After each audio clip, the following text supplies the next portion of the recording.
Bismillahirrahmanirrahim. Assalamualaikum warahmatullahi wabarakatuh.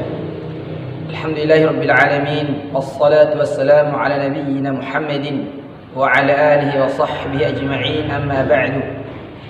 Ikhwani a'azzani Allah wa yakum.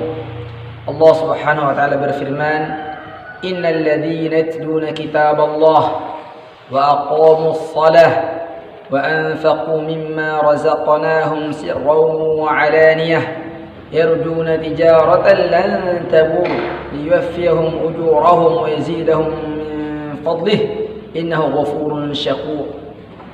Allah Subhanahu wa ta'ala berfirman, sesungguhnya orang-orang yang membacakan kitabullah. Dalam ayat ini, yatluna kitabullah, membaca. Karena marhalah pertama kali seseorang itu harus belajar membaca Al-Quran, kemudian menegakkan salat dan berinfak di jalan Allah sirran wa alaniyah, secara tersembunyi maupun secara terang-terangan. Dari apa yang mereka lakukan ini, baik itu membaca Al-Quran, kemudian mereka salat, menegakkan salat, dan berinfak dari harta yang direzekikan Allah kepada mereka, tujuannya adalah tijaratan lan tabur, yaitu melakukan transaksi jual beli dengan Allah Rabbul Alamin, Rabb semesta alam, yang menurunkan Al-Quran, menurunkan kitabullah. Ya, mereka mengharapkan tijaratan lan tabur, jual beli yang tidak pernah merugi, lan tabur, tidak pernah merugi sama sekali. Tidak ada kerugian di dalam menjual beli dengan Allah Subhanahu wa ta'ala. Agar apa? Agar Allah Subhanahu wa ta'ala menyempurnakan nikmat, menyempurnakan pahalanya kepada kita.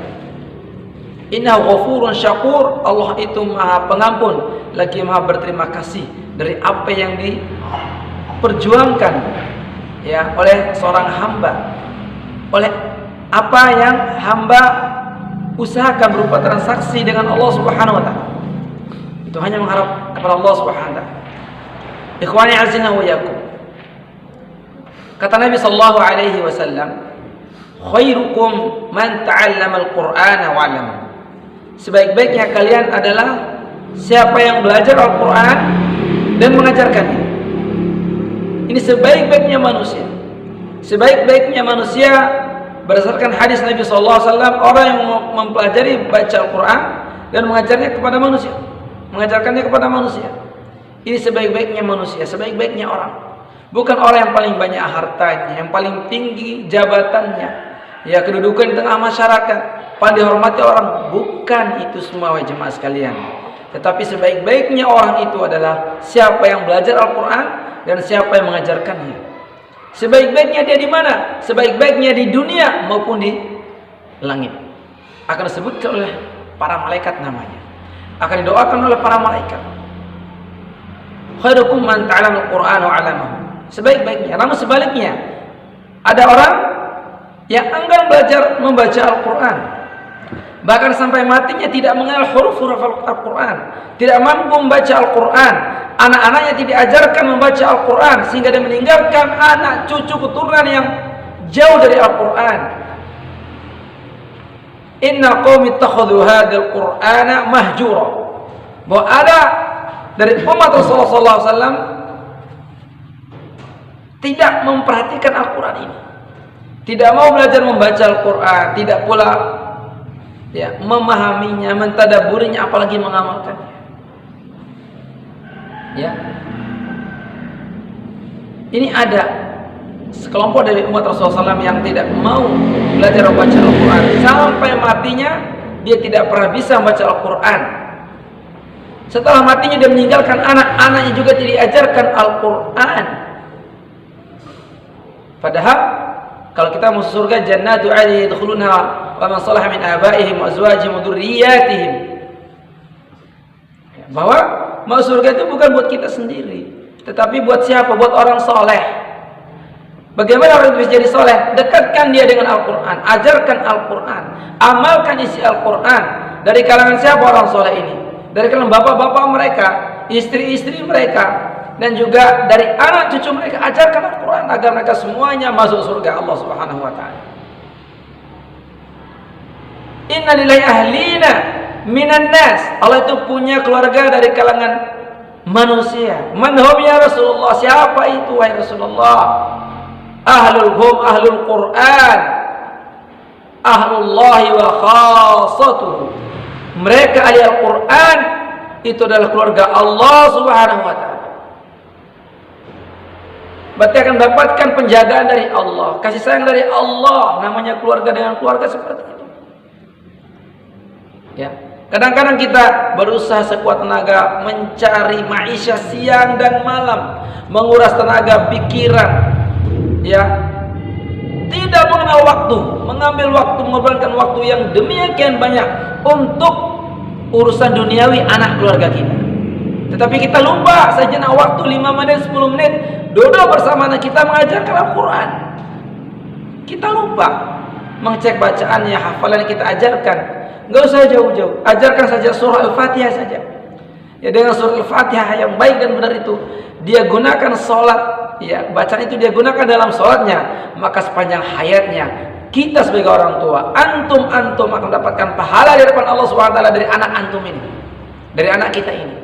Demikian pula anak-anak kita ini melakukan hal yang sama kepada anak cucunya, sehingga kita punya keturunan ini, keturunan Al-Quran, Ahlullah, punya keturunan yang membawa orang tuanya ke surga, membawa anaknya ke surga, membawa istrinya ke surga, membawa manusia ke surga.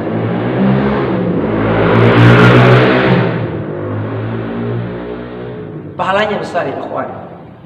Man qara'a harfan min kitabillahi falahu hasanatun wal hasanatu bi'ashri amsalha. La aqul alif lam mim harfun walakin alif harfun wa lam harfun mim harfun.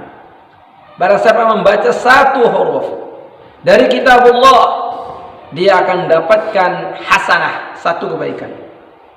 Wal hasanatu bi asyri amsalha, satu kebaikan ini dilipat gandakan jadi 10 kebaikan.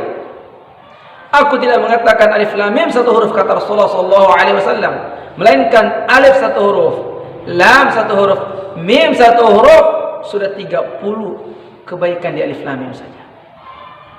Di Al-Fatihah itu terdapat 113 huruf, kalikan saja 10.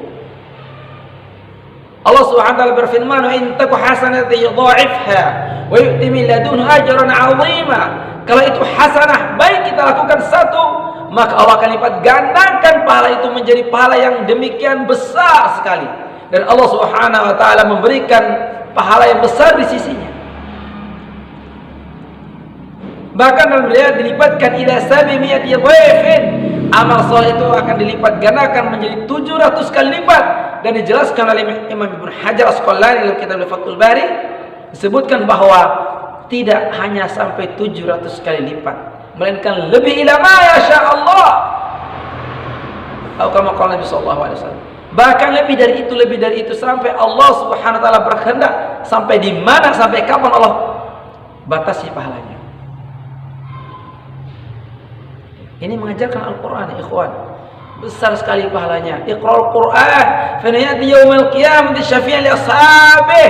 Baca Al-Quran, karena bacaan itu akan datang pada hari kiamat, akan memberi syafaat bagi orang yang bacanya. Pada di hari kiamat tidak ada lagi orang, tetangga, kawan, semuanya bisa beri syafaat. Yauma yafirul mar'u min akhihi wa ummihi wa abihi wa sahibatihi wa banihi likulli imri'in minhum yawma idzin sya'nu yughnihi. Saudara lari dari saudaranya, bapak ibunya lari dari anaknya, kawan-kawannya, orang terdekatnya lari menyelamatkan diri masing-masing. Semua pada hari itu kembali kepada amal kita masing-masing, kadar kita masing-masing selama kita hidup di dunia ini. Tetapi ketika kita membaca Al-Quran, maka akan datang pahala bacaan kita itu akan bersaksi di hadapan Allah Subhanahu.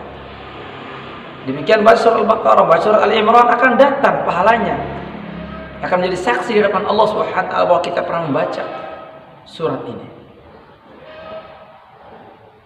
Ikhwan azza wa jalla, bahkan surga kita tergantung daripada akhir bacaan Al-Quran kita. Iqra' wartaqi warattil kama kunta turattil fid dunya fa inna akhira manzilatika 'inda Allahi 'inda akhir ayatin fa inna akhira manzilatika 'inda akhir ayatin taqra'u biha. Bahwa nanti ada seruan pada hari kiamat, iqra, baca kamu, wartaqi, naiklah. Naik ke mana? Naik ke surga atau level surga yang lebih tinggi lagi. Warattil, dan engkau baca Al-Quran dengan tartil. Kama kunta turattil fid dunya, sebagaimana engkau dulu di dunia sering baca Al-Quran siang dan malam dengan bacaan tartil yang baik dan benar. Karena sesungguhnya akhir daripada kedudukan surgamu adalah di mana di akhir ayat yang kau baca. Semakin banyak yang kita baca dari Al-Quran, semakin tinggi derajat kita, semakin tinggi surga kita. Apalagi kita bisa sampai khatam Al-Quran, maka demikian betapa tingginya Allah Subhanahu Wa Taala memberikan jabatan, memberikan kedudukan kita pada hari kiamat. Belum lagi keutamaan untuk orang tua. Allah memberi rahmat kepada kedua orang tua kita, memberi mereka surga, memberi mereka mahkota, memberi mereka baju, ya, kemuliaan. Itu bagi orang tuanya. Ajarkan kepada anak kita bahwa hadiah yang terindah yang diberikan oleh anak kita kepada orang tuanya adalah hadiah Al-Quran. Dengan dia bisa membaca Al-Quran, bisa mentadaburinya, bisa mengamalkannya, bisa mengajarkannya, mendakwahkannya Al-Quran itu. Itu hadiah yang terbesar dari anak-anak kita ini. Al-Quran, kitab yang kekal sampai hari kiamat. Di akhir, jangan sampai kita sebagaimana dinubuatkan Nabi sallallahu alaihi wasallam bahwa dzaka awanu dhahabil ilm, pada zaman itu akan hilangnya ilmu. Bagaimana hilangnya ilmu itu? Ya. Kata sahabat, bagaimana bisa hilang ilmu? Kami membaca Al-Quran dan kami bacakan ke anak kami membaca Al-Quran dan dibacakan anak-anak mereka. Kata Rasulullah SAW, "Awalaysa al-yahud wan nasara yaqra'una at-Taurat wal Injil?" Bukankah Yahudi dan Nasrani membaca Taurat dan Injil? Walakin la ya'lamun syai'an mimma fihima, atau kama qala Nabi sallallahu alaihi wasallam, akan tetapi mereka tidak mengetahui apapun apa yang mereka baca. Mereka tidak mengerti apa yang mereka baca. Ya. Mereka benar membaca kitab mereka, tapi mereka nggak paham, nggak mengerti. Nah, anak kita ini harus belajar membaca Al-Quran, memahami maknanya, mengerti, mentadaburinya, mengamalkan dalam kehidupan mereka. Ya, sebagai petunjuk hidup. Nah, ini dia yang dapat saya sampaikan pada kesempatan ini. Barakallahu fikum, jazakumullahu khairan katsiran, subhanakallahumma wa bihamdik, asyhadu an la ilaha illa anta, astaghfiruka wa atubu ilaik. Assalamu alaikum warahmatullahi wabarakatuh. والقلب حبا يرجف وأنا ببابك